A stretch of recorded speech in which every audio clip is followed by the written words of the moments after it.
not just through our words, but through our action and with our votes. Harris also addressed the dock collapse in Georgia, sending prayers and condolences to the victims. The congregation delivered a lively rendition of Happy Birthday to the delight of Vice President Harris. The Vice President also sitting down with the Reverend Al Sharpton for an exclusive interview on MSNBC this morning. Harris addressing questions regarding support from black voters, particularly black men. I am very clear. I must earn the vote of everyone, regardless of their race or gender.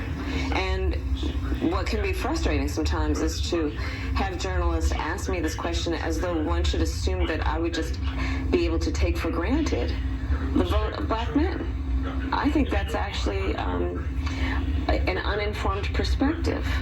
Because why would black men be any different than any other demographic of voter? They expect that you earn their vote.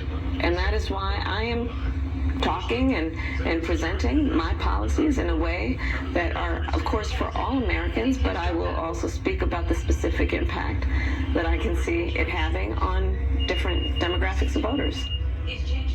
Vice President Harris also responding to the comments former President Trump made about her. And new questions tonight about the legality of Trump supporter Elon Musk giving out $1 million a day as part of a turnout push. Dawson Burns is in Pennsylvania with the former president.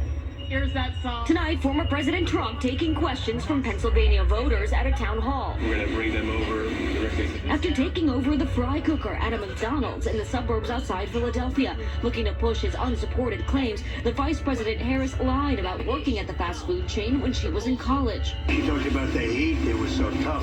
She never worked at McDonald's. His attacks against Harris increasingly dark and profane, saying this at another Pennsylvania campaign event on Saturday night. We can't stand you. You're a vice president. The worst. You're the worst vice president. Kamala, you're fired. Harris responding to those comments tonight on MSNBC. What you see in my opponent, a former president of the United States, really is, it demeans the office. Trump also making headlines for kicking off that rally in the town of Leejtwg with a 12-minute monologue about hometown hero golfer Arnold Palmer, which took a bizarre turn when Trump described the late Palmer's anatomy. When he took showers with the other pros, they came out of there, they said, oh my God, that's unbelievable. With 16 days to go, tech mogul Elon Musk making a surprise pledge while stumping for Trump in the Keystone State, launching $1 million giveaway for voters who signed his petition in favor of free speech and the right to bear arms. We're going to be awarding $1 million to randomly to people who have signed the petition every day from now until the election. Pennsylvania Governor Josh Shapiro chiming in this morning on Meet the Press. You are a former attorney general.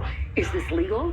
I think there are real questions with how he is spending money in this race, how the dark money is flowing, not just into Pennsylvania, but apparently now into the pockets of Pennsylvanians.